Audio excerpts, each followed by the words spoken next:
శుభోదయం అండి, అందరికీ నమస్తే. ఈరోజు మా చెట్లుకి పూసిన అందమైన మందార పువ్వులను కోసి మా కృష్ణయ్యకి పూజ చేశానండి. ప్రకృతి అందం, భక్తిభావం కలిసిన ఈ చిన్న వీడియోని తప్పకుండా చూడండి. మీరు కూడా మీ ఇంటి దేవుడికి ఇలా పూలు సమర్పిస్తే ఎంత ఆనందంగా ఉంటుందో కదండి. పూర్తి వీడియో చూడండి, లైక్ చేయండి, షేర్ చేయండి. మర్చిపోకుండా మా రాధాకృష్ణ ఛానల్ని సబ్స్క్రైబ్ చేయండి. చాలా బాగున్నాయి కదండి పువ్వులు. ఇవి మారేడు దళాలండి, నేనే పెట్టానండి చెట్టు. మంచిగా ఆకులు చాలా బాగా వస్తున్నాయండి. కానీ పువ్వులు మాత్రం చిన్న చిన్నగా పూస్తున్నాయండి, ఎందుకంటే వేసవికాలం కదండి. బాగా వేడికి పువ్వులు చాలా చిన్నవిగా పూస్తున్నాయి.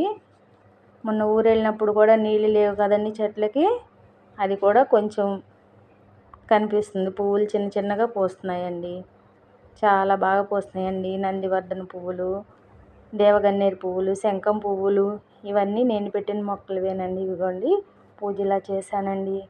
ఉంటానండి.